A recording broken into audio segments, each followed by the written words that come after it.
Basically, first, I'm really honored, and it's such an honor to have you with us today.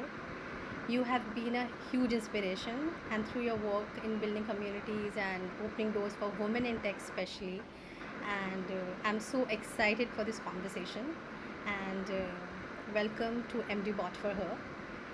So let's start from the segment one, which is about your journey and breaking the myths. So the first question will be that can you please walk us through your journey and how did you first step into tech and entrepreneurship? Yeah, absolutely. Thank you so much, Sundar, for having me. I'm delighted to be here and have this conversation with you. I think I've seen you on LinkedIn only, so this is the first time that we are having this conversation. Um, so I came into tech because I'm a neurodiverse individual. I have a learning disability. I'm also on autism spectrum, and I also have ADHD. So learning was a little bit of a challenge. But once I was introduced to computers, I was really interested in computers because they made my life easier, and that was my kind of first introduction to computers. And I realized that this is what I want to do for the rest of my life. So I went to the traditional way of going to a university, engineering university, for a degree in software engineering, computer science and software engineering, and then I also did my master's and I started working in tech. Um, Entrepreneurship, I came into entrepreneurship as an accident. I was working in a startup, and um, we were also, I was a project manager there, and we were also helping them with a lot of outreach. And the startup collapsed, and we were left with a lot of unfinished work that we wanted to finish and deliver. So the team came together and we like started a company that we ran for a while. It didn't work out that well, but that was kind of my introduction into running something and building something from scratch. And from there, there is no stopping by. So then I got into impact, and then I started like multiple initiatives in impact. Yeah. Oh, great. And now we'll talk about the myths because basically I'm doing it for the women who are married or who have kids. So like many believe that women cannot work after marriage and kids and so many responsibilities. So did you face this also and how can we change this narrative like? Hmm. So I do not have children, but I've been married for a long while. Um, I again, I do not think that all of it is should come on women. I mean, if you are a, if you're a married woman, you also have a husband who also owe a lot of things to the household. So in our traditional culture, I think women take most of the responsibility of care work, be it taking care of the home or taking care of the children or taking care of the elderly, be it your own parents or your in-laws. When the support is not there, a lot of them do not find that kind of energy and time or even that passion to get into it because they're already exhausted. Exactly. Taking care of people is the hardest job in the world. Raising a family is one of the most difficult things in the world that you can do because it requires not just physical labor but a lot of emotional intelligence. Exactly. You get burnt out because it's very hard. So women, of course, can 100% work after getting married, after having kids. We have way too many examples of that in our culture, in other cultures, of course. But at the same time, the missing piece of puzzle is that family support and Exactly. making sure that they understand that she's a woman, she's a mom, but she's also a human being with ambitions, with dreams, with a career, with a degree, with education, with a lot of skills. So I think women can 100% do it all, but they need to have a support system in place from their family, from their friends, people around them who are taking care of them, cheering them on, and providing them whatever is needed so that they can, work and also take care of their families. Great. I'm asking because obviously after marriage it is so difficult to handle. Sometimes women get married to like in a different state. They're not even married in a different country altogether, a different culture. So the challenges which I have faced personally, so I was just asking this, and I'm very curious, and I really want to ask it from everyone, because it was very difficult for me also, like to start again and to learn the culture and to learn everything around. So I just want to, yeah, it is not that difficult for restart. You have to have your passion and you have to believe in yourself, and you can face the challenges, but still you can achieve whatever you want. Yeah, So absolutely. yeah. Coming back from a career break is hard, but not impossible. Pivoting your career to another thing is definitely hard, but not impossible. I have taken a break in my career when my mom was sick and she needed like a lot of care work. I have also pivoted in my career multiple times. It's hard work, of course, 100%, but it is doable. And I think women, maybe it happens sometimes that they lose hope pretty quickly in terms of looking at things and getting disappointed and not having that self confidence that I can do it. Yeah. So a lot of it is also about building those skills, building resilience, telling them that you are enough, and you have the right mindset and you have what it takes to do something and build something again. Great. So let's talk about the challenges like women face. We have already discussed two, three questions on this, but still, if you are a founder of Women Tech, founder in Pakistan, in your country. So have you faced any challenge like when you were planning to be a part of it, or when you were planning to establish it? So again, Pakistan and India are similar in a lot of ways in terms of culture. Exactly. Pakistan is religiously conservative a little bit. India is maybe more culturally conservative, or maybe vice versa. But conservative ideas are there. So women, again, similar challenges. When you start something, people do not believe that you can do it. So you will face a lot of comments about, are you sure you want to do that? Entrepreneurship is hard. It's a lot of work. Why would you want to get into something like that? For example, if so, my a lot of my work is in impact space, so we are not in like mainstream startup, mainstream VC funding type of work. But if you are a woman who's into that kind of a startup where you need to raise a lot of money, then that's another problem that you face, because there's a huge gender based funding gap. So getting money for your startup will become a problem. People not listening to you because they think that you're a woman and you can't be a leader is going to be a problem. People will start to ask you personal questions. So, for example, in my case, I basically proposed like a project, presented a budget, and somebody asked me, "Oh, so you're asking so much money? Uh, why? What are you going to do with that much money?" And I was like, "What kind of question is that?" And he said, "Oh, you are a woman. What are you going to do with that much money?" So that perception that us asking for equal amount of money or equal amount of authority or equal amount of respect is something that people think that it's weird. So these are a lot of challenges that are there. In impact space is comparatively lighter because again, women are generally very known for doing a lot of social work, uh, volunteer a lot, or especially if you have children, PTAs, a lot of activities that you do for your kids and your community. So in community work, it's comparatively easy, but in mainstream tech startup, it's just very, very hard. Very, very hard. Exactly. Now we'll talk about Code Girls and upskilling. So, what sparked Code Girls in your country? What's been its most meaningful impact? Yeah.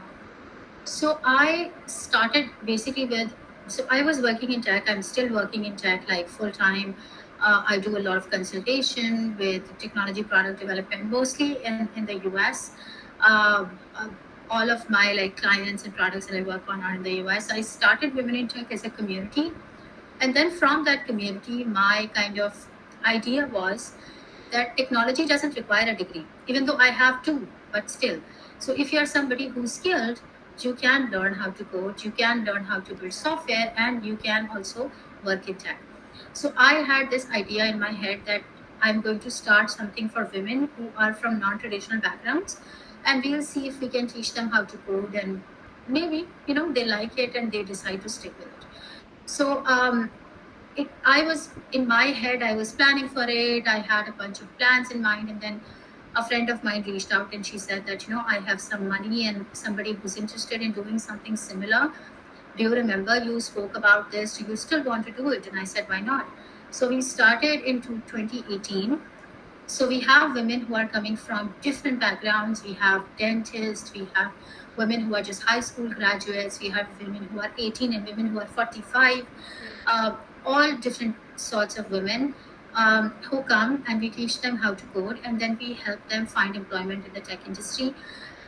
We have graduated a little over 1,000 women and have placed over 400 of them in the tech ecosystem, both locally and globally. Code Girls is a on-site organization. So we have a campus in Karachi, which is like the south of the country, and then a campus in Skardu, which is like the extreme north, which is in Gilgit-Baltistan in the mountains. And then we have another campus in Cape Town, South Africa, where our third co-founder, he travels there, he lives there most of the time. So we created this program. We started from Karachi and then moved to the other two locations. Uh, the central idea is teaching women how to code, getting them out of their homes so they are not stuck in that same environment with the same people, talking to children only, having no adult conversations, getting them out of that isolation and helping them find a community. So a lot of the work we do is always about making sure that women are connected with each other and they are supporting each other and taking care of each other. Great. So I just want to ask that they need a certain degree, or you evaluate something so that they will go, and because obviously everyone cannot code. I've seen women who like leave in between only, they because it is not their cup of tea, like. So Yeah.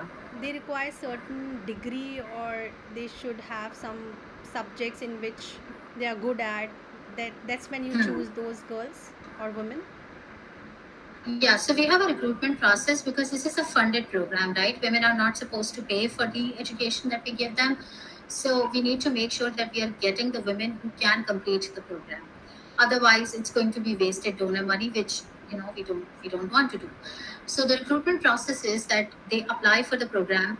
We come ask them to come to the campus, and then they go through a basic mathematics test and a basic computers test Okay. to see their computer literacy, to make sure that they can operate a computer, so they're confident in using Windows or Linux or iOS, whatever. And then we also see that they can understand mathematics, so Okay. ratios, percentages, like basic mathematics. And then basic English, because even though our official language is English, there are a lot of people who are really scared of the language. So making sure that they understand what is being said, they can read it, they can write in it. And then just a high school graduation degree. So they need to be high school graduates, and that is all. We do have dropouts. Right now, the program completion ratio is 85%. So 15% of the candidates drop out. Um, but still, 85% is a big number because there are women, a lot of women who are graduating. The reason that we have nearly 1,000 graduates and only 450 placements is because a lot of women do decide to not go into tech. So they complete the program, they learn how to like build websites and apps and stuff like that, but they decide that they do not enjoy it that much, so they choose then other professions. So there are a lot of women who start their home-based businesses. There are women who go into teaching, for example, stuff like that. Great. Great. So now, if you can share any memorable story from your mentorship or your community work. So one story that is very close to my heart is there was this girl who came to Code Girls, and she was a housewife. She had two kids. She had like a bachelor's in arts in some like random like subject.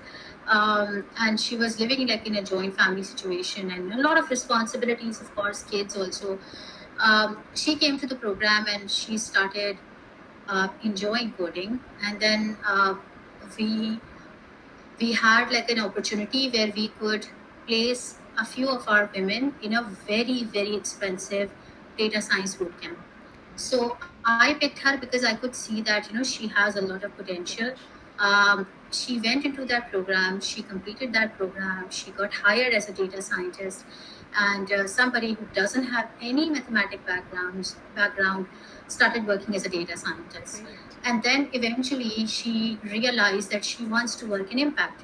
So she left her job and started working with an NGO, with a global NGO, who was running coding boot camps for women worldwide. So now she runs their programs in the Asia region, and I'm extremely proud of her because the transition was so heartwarming and so amazing to see somebody who could just take up any challenge and do the best that they can, and then show excellent results. And I have countless such stories of women who have done like amazing job in terms of getting hired, in terms of building wealth for their families, in terms of buying things for their families, sending their kids to better schools and colleges and whatnot. Yeah. Great. So now we'll talk about future tech and AI relevance because we know technology is changing so fast.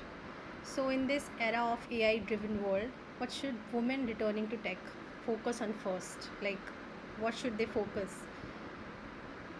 Hmm. So the foundational skills of technology are going to stay. You need to understand how the internet works, how computer works, how things work. But the way that we use them has changed because of, of course, because of the emerging tech. You must have seen a lot of people who were really reluctant to use even Google search are now using ChatGPT because they Exactly. find it easy, it's conversational. Including AI in the education of the bootcamp is something that we did a couple of years ago. The launch of ChatGPT was something that we embraced fully in our programs, and we started teaching women also. And we have started doing a lot of catching up programs for women who feel that AI is hard or who feel that they can't use the tools properly, right? So if you're a woman who are coming back to tech and you find AI overwhelming, start with and learning the tools. You will find a lot of tutorials online, a lot of free courses here and there. Just embrace it. Just start experimenting with it. Be curious about it. And you will see that it has made a lot of our lives a lot easier, not just in terms of conversational or generative AI, but also in terms of automation, also in terms of making things more productive. There is going to be displacement, there is going to be a steep learning curve, but at the end of the day, we all know that this is how tech is. So, when I started my career like over 15 years ago, tech was completely different from what it is today. And it's Exactly. going to be completely different in the next 5 to 10 years. So that's how it is. There are a lot of women that I know who have degrees in computer science or engineering, but they chose not to work. And a lot of them are now, when their kids have grown up, now they want to come back and they want to start working. For them also, if you're somebody with a degree in computer science and you've never used it, this is the time to get into tech because you already have foundational skills, and what you need to do is just be curious about tech and just learn things. And developing websites, developing apps, it has become such easy things right now that you will find it really enjoyable also. Exactly. And also, how can we make tech communities more inclusive, especially for women and moms? Yeah. That was my kind of bane of existence because every time I would be part of a tech community, I would see that women wouldn't talk or contribute. So in the general community, you will see that women will find it difficult to contribute, or they will be scared that somebody is going to attack them, or somebody will tell them that they're not technical enough, or people will start to stalk them or send them Exactly. messages. That's a big problem. I don't know if it's worldwide, but in our region, I think it's pretty It is. prevalent. It's a problem. Your in my country, it is. For sure. It's very hard. So I started Women in Tech because of that, because the community is women only. We don't allow men. And women just talk to each other and they, help each other. They post opportunities. They talk about their work lives. A lot of them, of course, a lot of them are moms. A lot of them want to come back to their jobs after a career break. So for building inclusive communities, sometimes exclusion is necessary. So if you think that women are getting bullied or women are not being able to express themselves, then there is a possibility for you to create like a women only space. In our country, Pakistan, India, Bangladesh, this region, a women only space or a women only community makes a lot of sense, because we are generally, a lot of us are brought up in segregated environment, and we are not very comfortable also with this idea. So sometimes that's, important to have some sort of exclusion. In my case, we decided to make it women only, and for moms also. So there are a lot of communities, mom who code, moms in tech. There are a lot of these global communities available, and I think we should embrace those communities and localize them for our region. So there are women in tech communities like global communities, but I localized it for my specific country to make sure that women in Pakistan do not feel left out. Exactly. So I think this is something that we need to do, because the global context is there, but every country has its own ecosystem, its own culture, its own values, and we have to embrace those things to make sure that we are providing the right kind of support. So we started that community, so women started to like speak up and ask for help and post like snapshots of code and ask somebody to help them resolve it and stuff like that. I need somebody to help me with, Kubernetes, or I need somebody to help me with Docker, or I need this and I need that. These are the questions that I've never seen before in any of the tech communities that I was part of, because women were scared to ask those questions. Right now, it's easy, because there's a safe space, and also making sure that you don't build rules but build culture. So a culture of respect, a culture of inclusivity, a culture of understanding, a culture of not being rude to people, is really important, It's really especially for communities, for people who are already underrepresented and already, in a mess. great. Now we'll talk about our last segment. So, what advice do you have for women who are listening and who feels too outdated for tech? Hmm. So tech is everywhere. You're using a microwave stack. It also has a software in it.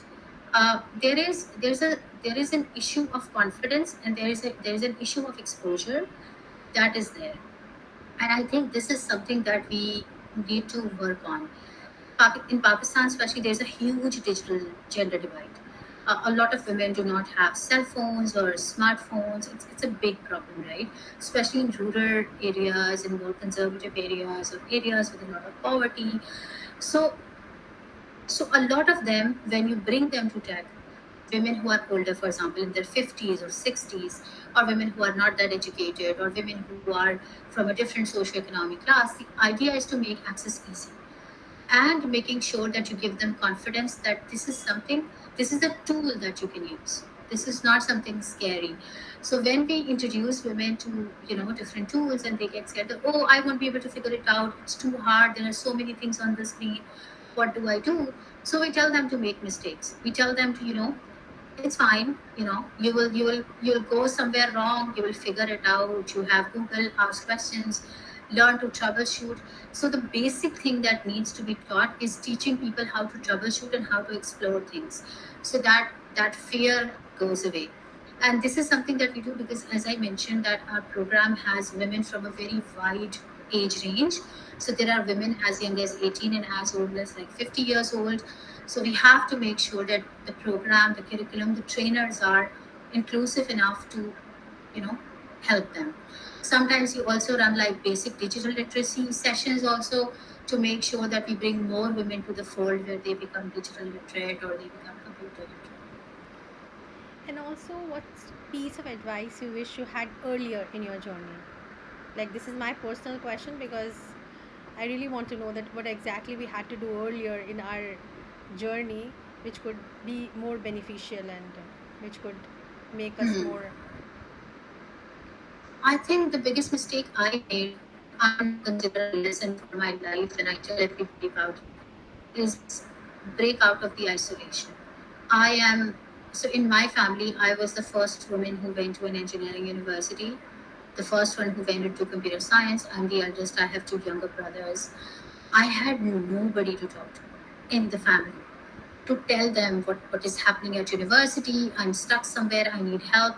Nobody at all. The friends that I had, I never thought that this was an idea that, you can talk about work things, you can talk about personal growth and learning. Because generally, we consider friends for people who are just there for fun, just there for a hangout, for catching up, stuff like that. But building a tribe or a community for yourself that helps you with your personal and professional growth is the best thing you can do for yourself.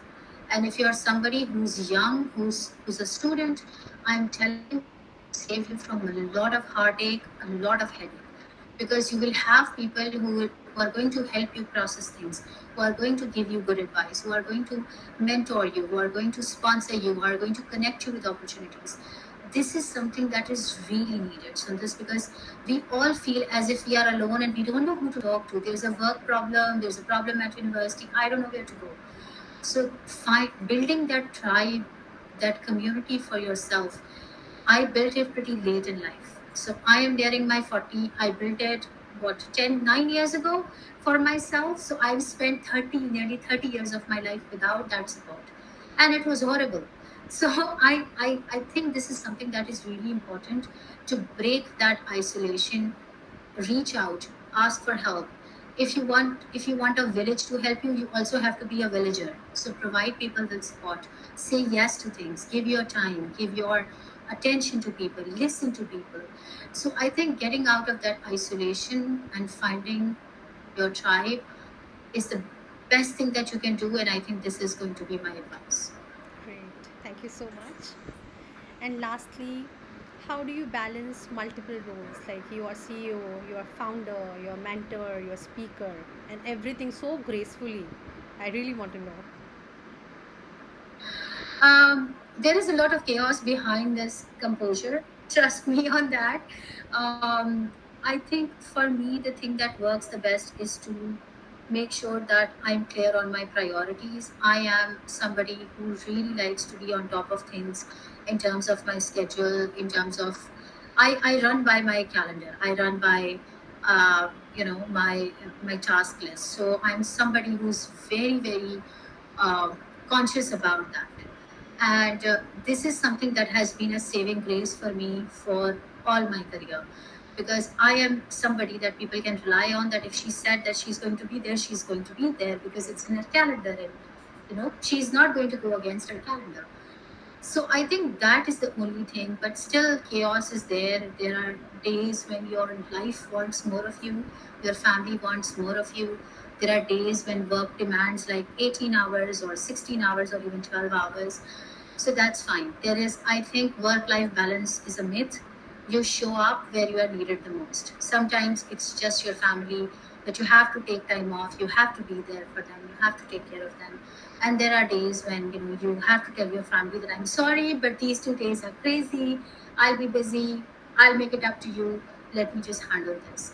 So, yeah, making sure that you are clear on your time, you have a system for yourself to be productive and efficient is really important.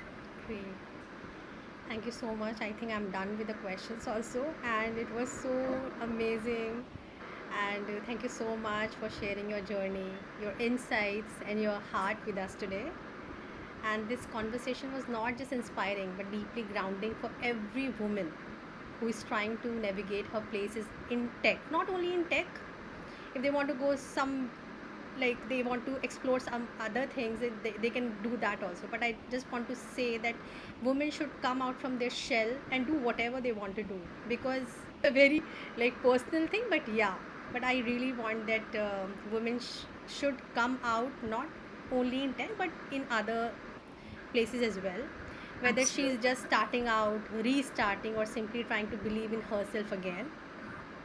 And basically, your work, Code Girls, and the broader ecosystem shows that change is possible when community and courage come together, for sure.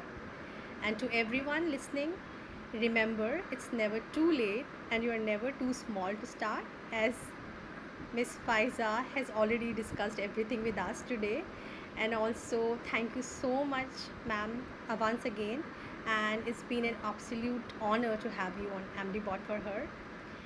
and also have given a shout out, like I have created a LinkedIn spotlight post for you yesterday. I've tagged you there. It will be honor for me if you will like either comment or like it or share I it will with do your that. people. It will be amazing.